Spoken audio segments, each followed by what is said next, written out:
because I'm tired. But today, my son and I, we went to Tulsa, Oklahoma, and we went to see Black Wall Street, and we did drive Tulsa. What you call them little carts that we drove? What they call? Anyway, I did two shorts of us driving the little carts around Tulsa. It's called Drive Tulsa. It was so much fun. But so we actually got the real history of Black Wall Street, and it was amazing just walking where our ancestors actually lived, the first black millionaires in the country, and how they rebuilt it and what was done to our people during Black Wall Street. And I think the most extraordinary part is that when they went to file insurance claims on their businesses and homes in that area, because it was 15 blocks, and you couldn't go past the railroad tracks during that time. They called it a riot, so they couldn't get paid. They couldn't get paid on their commercial businesses nor their residents. And then what I learned through the tour is that they had aerial people who had planes and drove and dropped. Hey, Money Low, how you doing? You ain't never called me Money Low. I'm in Tulsa. Well, now I'm back in Oklahoma City, because this is probably where I'm going to relocate. I love Tulsa, and that's what I'm talking about, visiting Black Wall Street. But they actually had airplanes that dropped monocloth cocktails onto the black people's businesses and their residents. They were literally bodies laying in the street. I mean, they had the grocery stores, funeral homes, they had their own schools. And what was really amazing to me, I'll send you the email again. Hold on, let me put it in the chat. Let me see. I'm doing this on my phone, not my computer. Let me see. Can I put a chat in here? I don't know. Okay, I'll just go on your channel and put it in the comment. That's what I do. Hey, hi, Robert. Hey, Bradley. Hey, Elizabeth. So, you still got my phone number, don't you? Hey, Alden.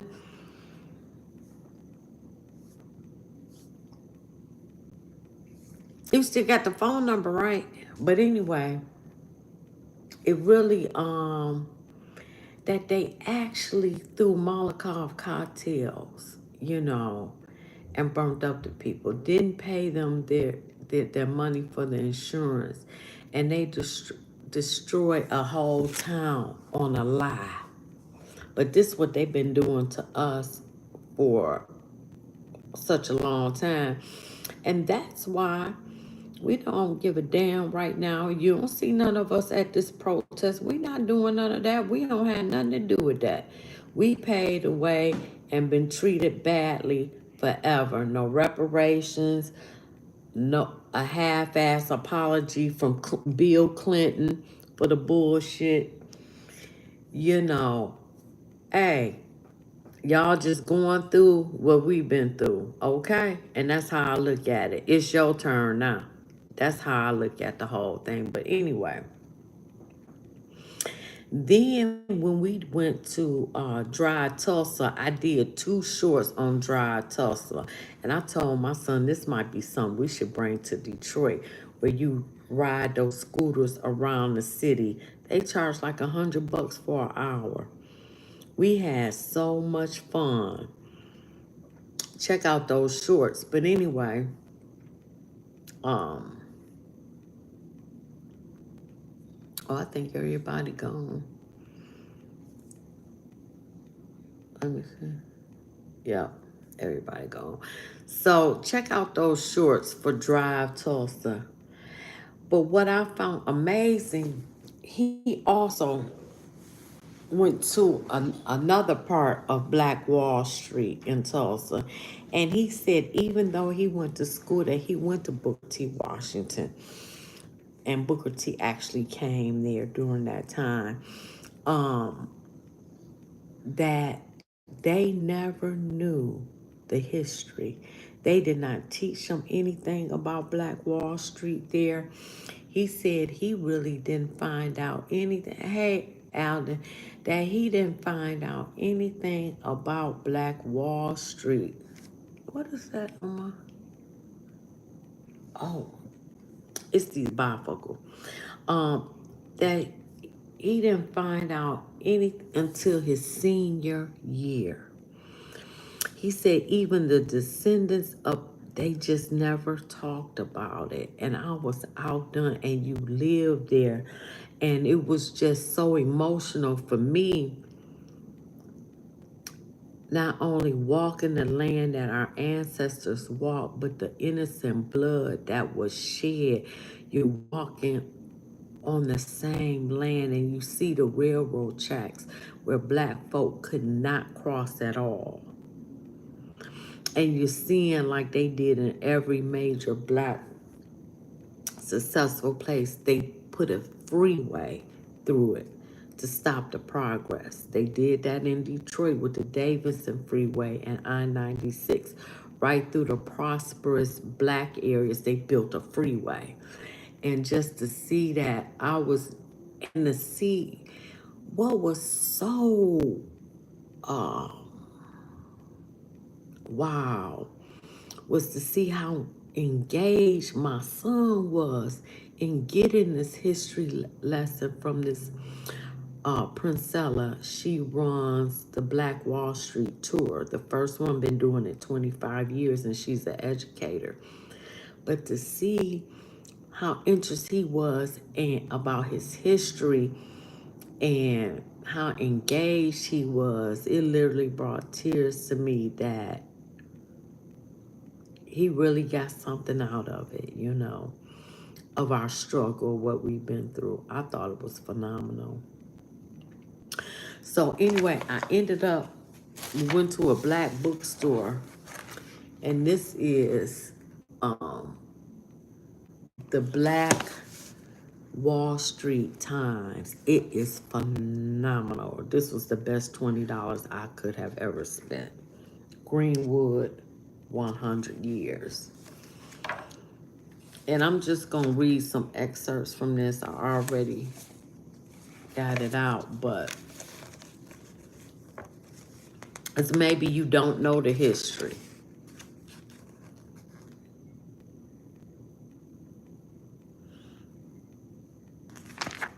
And I like how they started this before they get to the story. Or maybe I should just do the story. Let me see.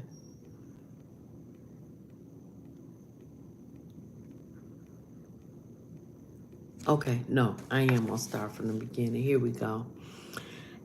This is the first destruction, the 1921 Tulsa Race Massacre, based on a lie. These were black millionaires. These were doctors. These were lawyers. They had grocery stores.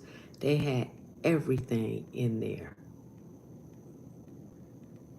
And one lady lost her mind after they came back and rebuilt the building, and it's still there. It says Williams, which is 1922, and how she lost her sanity. She couldn't take it anymore. Oh, I mean, I'm just like, wow. We've been through so much, so much. It's time for y'all to pay. Time for y'all to pay with the reparations. A family friend came from a hotel in Greenwood where he worked and knocked on our door. He was so scared he could not sit still nor lie down. He just paced up and down the floor, talking about the mess on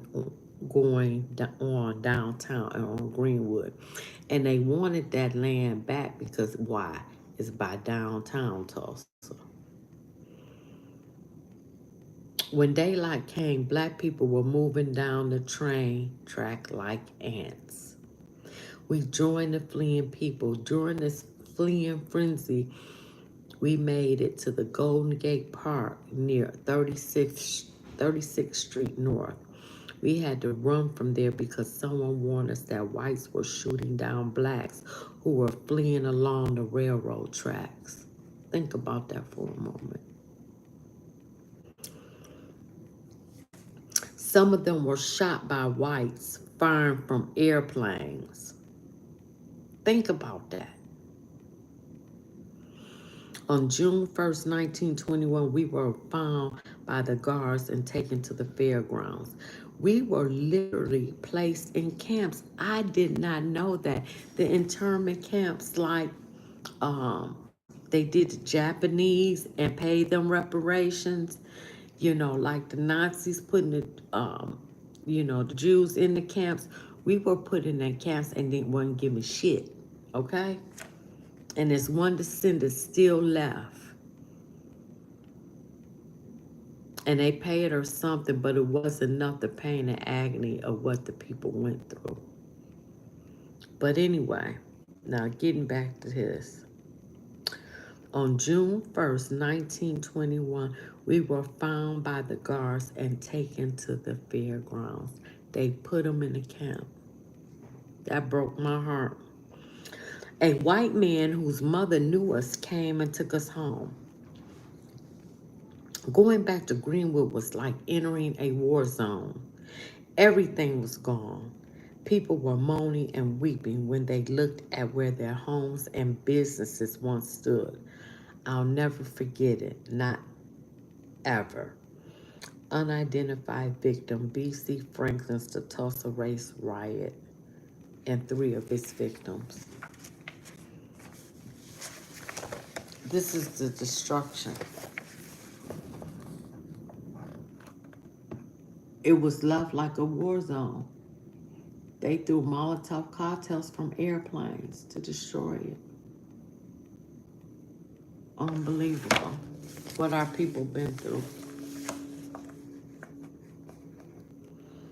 Now, these were your first black millionaires. The Greenwood District was one of the most prosperous black communities in the United States with 8,000 residents on 36 blocks. We could not cross the railroad tracks. We could only live in those 36 blocks. Greenwood was destroyed by a white mob filled with racist hatred and economic jealousy. We were millionaires. They had hotels. Man.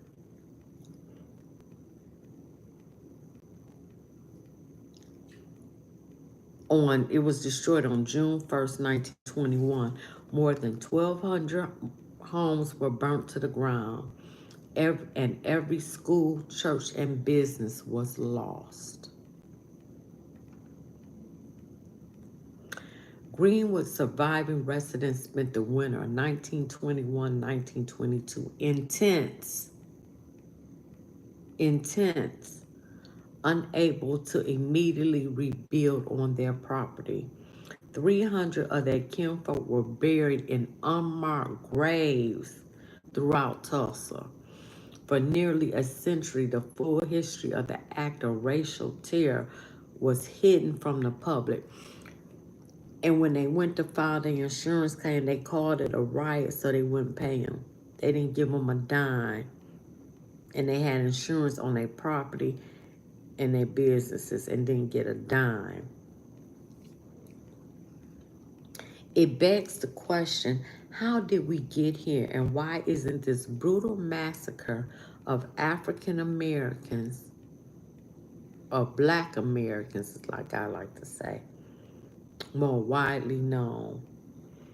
The political climate of the nation in the first 25 years of the 20th century was complex mixture of volatility, uncertainty, and patriotism.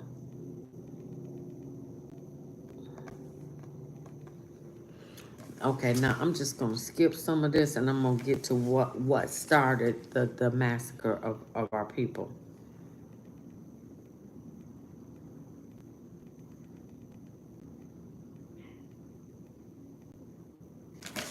Okay. So Dick Rowland, this is how it started. Dick Rowland, a 19-year-old Greenwood resident, shined shoes at the Ingarso Recreation Parlor at 3rd and Main Street. The owner arranged for his employees to use the bathroom on the top floor of the Drexel Hotel across the street. They had, because they black, they had to go across the street and use the colored restroom. That part. Elevator operators were usually white women, and 17-year-old Cyril Page ran the lift on Drexel. One Monday noon, the 30th of May, he came running home breathless and said the police were after him for what just occurred. They accused him of R-wording or graping her because he stumbled and almost fell. And if anybody from Detroit on here know that if you ever went to the Hudson building, they had elevator operators. I was a little girl and they used that little like accordion door to close, and they actually had to hit the what you call that, like a chain to make the elevator go up and down. So, and he stumbled and fell and accidentally ripped her shirt. So that's what happened. And then they accused him of raping her. So I got through that. She was so mad at him for stepping on, and he made a mistake and stepped on her foot. She hit him as well.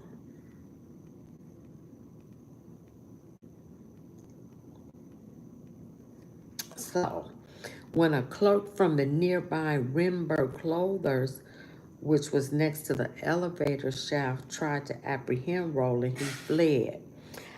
I ran him and fled here, Roland said to his aunt Damie in her house. I gotta hide till tomorrow.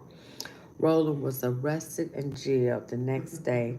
The same day, the Tulsa Tribune carried a headline on its front page that read, "Nab Negro for attacking girl in the elevator." The Tribune also published an editorial with the headline, "To Lynch Negro Tonight." Though the piece was pulled before the print run was completed. By dinner time, a crowd of more than 300 whites had gathered at the downtown courthouse where Roland was held. Sheriff McCullough, after ordering 3 white men to leave the building, commanded the mob to disperse. A group of 25 to 30 black men gathered in Greenwood, all armed, and went downtown to defend the jail. See, we ain't no punks. So y'all think that we ain't fight back, or yet some of us did. The white men lingered, and several attempted to break into the armory for rifles and ammunition. By 10:30 p.m., an estimated 2,000 white men were in front of the courthouse. When word about the white lynch mob reached Greenwood, 50 to 75 black men returned to the courthouse. Barney Cleaver, Tulsa's first black police officer, pleaded with his fellow. See, back then, which is something I didn't know, that 36 block area of Black Wall Street, they had their own black police because they couldn't go past the railroad tracks. So they had their own police. So this is what they're talking about. Tulsa's first black police officer pleaded with his fellow Greenwood residents to leave as they prepared to retreat. A white man approached a black veteran and demanded he turn over his Army issue .45 caliber pistol. And he told him, like hell I will, the black veteran answered. A struggle between the two men ensued and a shot was fired that would change the course of Tulsa history. Through the gunfire, the outnumbered black residents retreated to Greenwood as Tulsa police deputized white vigilantes. A light-skinned black man who could pass for white attended a meeting of these special deputies, then made his way home to alert the community of the planned invasion. So here we go with the black police. We always got sellouts in the race. Sold out, gave power to the whites that came to massacre the people in that town. White men led by local police officials broke into hardware stores and pawn shops to steal guns and ammunition on their way to Little Africa, they called it. The first fire took place at the corner of Archer Street and Boston Avenue, the western border of Greenwood, at 1 a.m. on June 1st. The fire department was shot by hundreds of white men. So we had our own water fire department, and they were shot by hundreds of white men and left the scene. It is impossible to make a full report of the happenings, but what I saw was bad enough, and yet I cannot tell all that I saw. When I fully realized what was happening, I saw men and women fleeing for their lives, while white men by the hundreds pursued them, firing in all directions. As one woman was running from her home, she suddenly fell with a bullet wound. Then I saw aeroplanes that flew very low. To my surprise, as they passed over the business district, they left the entire block a mass aflame. I saw men, women, and children driven like cattle, huddled like horses, and treated like beasts. Thus, I fully realized the attitude of Southern white men when he has you beat. I saw hundreds of men march through the main business section of the white town with their hats off and their hands up, with dozens of guards marching them with guns, cursing them for everything mentionable. I saw large trucks following up the invaders as they ran the colored people from their homes and places of business. Everything of value was loaded on these trucks, and everything left was burned to ashes. And you think I'm supposed to have some sympathy for illegals that y'all treating better than American citizens? Mm-mm, mm-mm, mm-mm, mm-mm. And we ain't never got our just due. Mm-mm, no sympathy.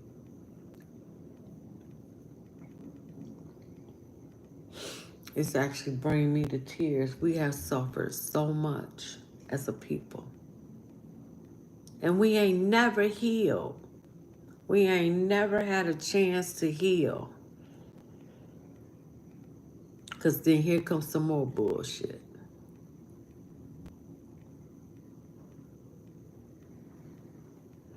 I saw machine guns turn on colored men to oust them from their stronghold. Tuesday night, May 31st, 1921 was the riot, and Wednesday morning by daybreak was the invasion.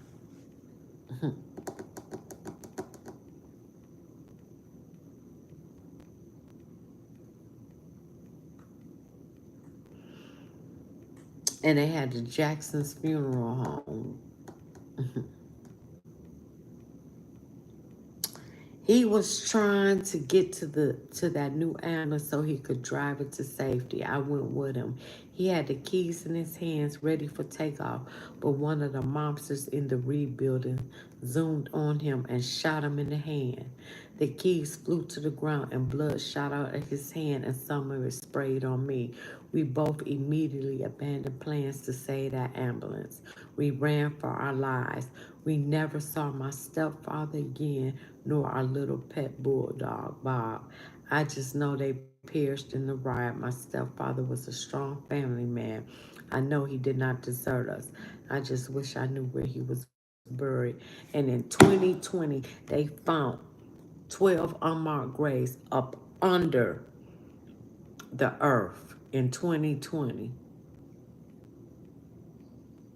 from this massacre. An estimated 300 black Tulsans perished in the 2 days of racist carnage. More than 1,000 homes were destroyed by kerosene bombs and arson. More than 4,000 black citizens were forced into internment camps. I did not know. Where they were held under armed supervision for 6 days.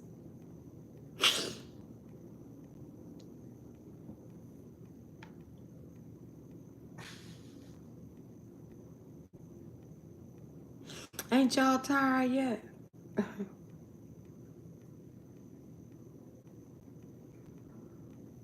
And we ain't never had what we've been through as a race. They threw them in camps where they were held under armed supervision for 6 days at Convention Hall, public buildings downtown on Tulsa Fairgrounds. At first, blacks were only allowed to leave the camps if a white person came to vouch for them. What the fuck? Blacks were not in turn had to carry green cards. Wow, this sounds like some New World Order stuff. Green cards with the words police protection on one side and personal information on the other during 2 days under National Guard enforced martial law. God. Wow. Those who stayed in Tulsa, whether they hid or were interned, returned to see the epicenter of black wealth reduced to rubble. Jealousy and envy. These were your first black millionaires. They slept in tents provided by the Red Cross on the land where their homes and businesses once stood.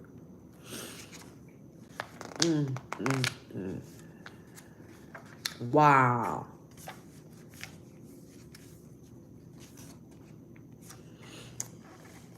This is the mob that came.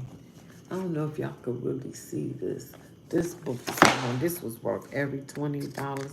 I mean, this is how I looked after they burnt it up.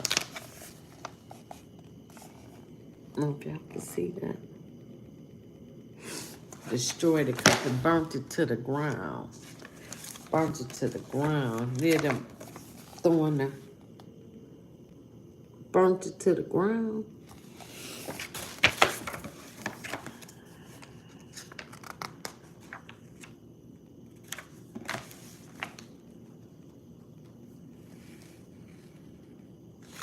Look at the homes.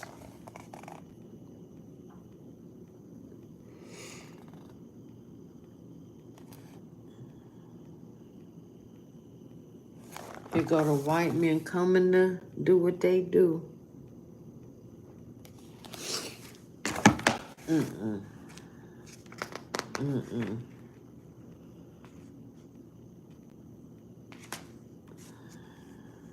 Wow. And I got a chance to walk the land of innocent blood being shed. We got blood all over this country. Look, reduced to rubble.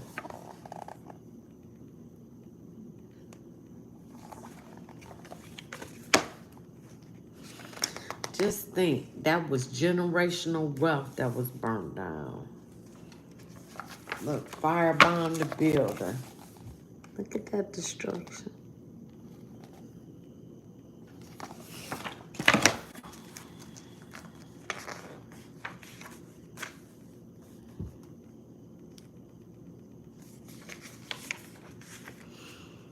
And it's pages and pages. And they literally had to scrape some of our bodies because they destroyed Jackson Funeral Home.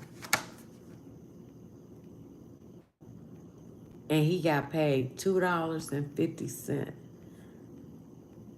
to get the burnt bodies up after they struck. They paid him $2.50 for each body to get off the to get it off the ground after they burnt his funeral home down.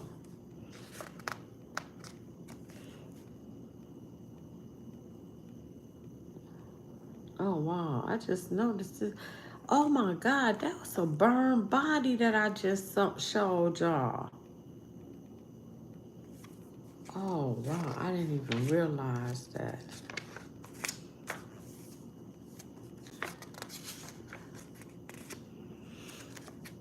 Mm-mm.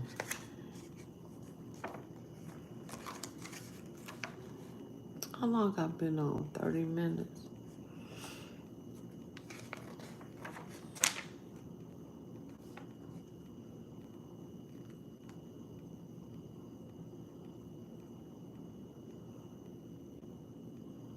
Okay, I'm just gonna add some stuff to this.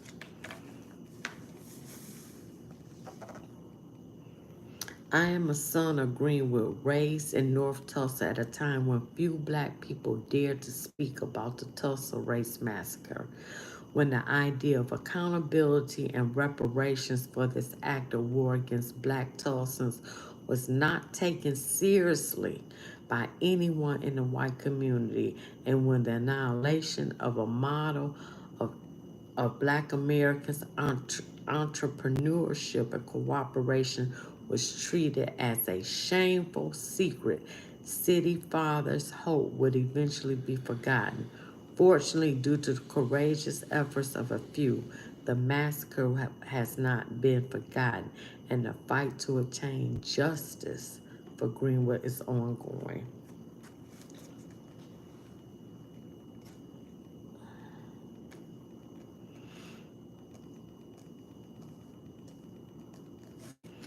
In Indian Territory, African Americans could settle alongside thousands of free Native Americans, aka Native Blacks, because they were Black Indians.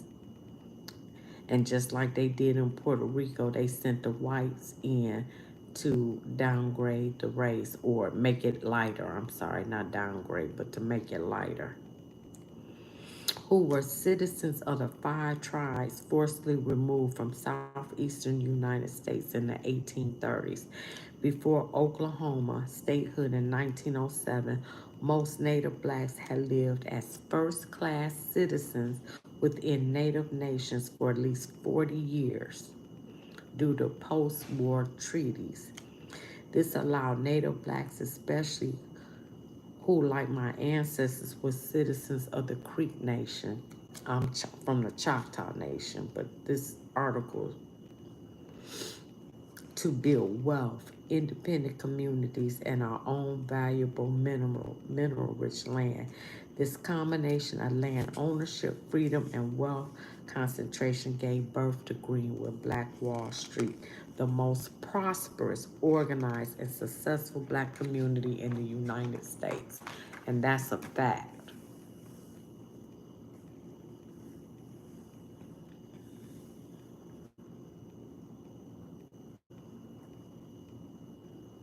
Now, this is where we get into the money. Because I already talked about how it started, but this is the destruction. By sunrise on June 1st, 1921, one of the worst acts of domestic terrorism in the United States history had decimated Greenwood. Estimates of total property damage amounted to around 50 to 100 million in 2021 dollars. That's how rich and prosperous we were. Wow. Hundreds of black residents were killed. Thousands of more were injured. Many more were left homeless. Some forced to flee their hometown, and others never heard from again. Those who managed to avoid physical injury were left destitute, forever traumatized by the horror of what they experienced and witnessed. and a generational burden that they and their descendants continue to carry. And it's one left. Y'all better pay her. Y'all better pay her. She 106. It's one left. This brutal, inhuman attack did not merely rob thousands of African Americans of their right of self-determination on which they had to build a self-sustaining community. Further, it conveyed a clear message to all of Black America. You have no rights. You have no freedom. You have no power. Everything you might build can be stripped from you with no justification. Due process. And then you want due process for these illegals. But we didn't get any due process. Now you can understand how I feel about these illegals that's here.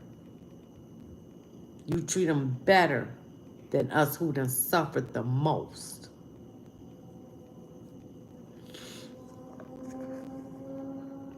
You have due process or warning, and there is nothing you can do to stop it or to be made whole. The massacre set the stage for the continued harm that retrogrades within Tulsa's Black community to this present day, to all Black communities to this present day. Like, share, subscribe, leave a comment. I'm gonna end that right there. That's a great place to end this shit.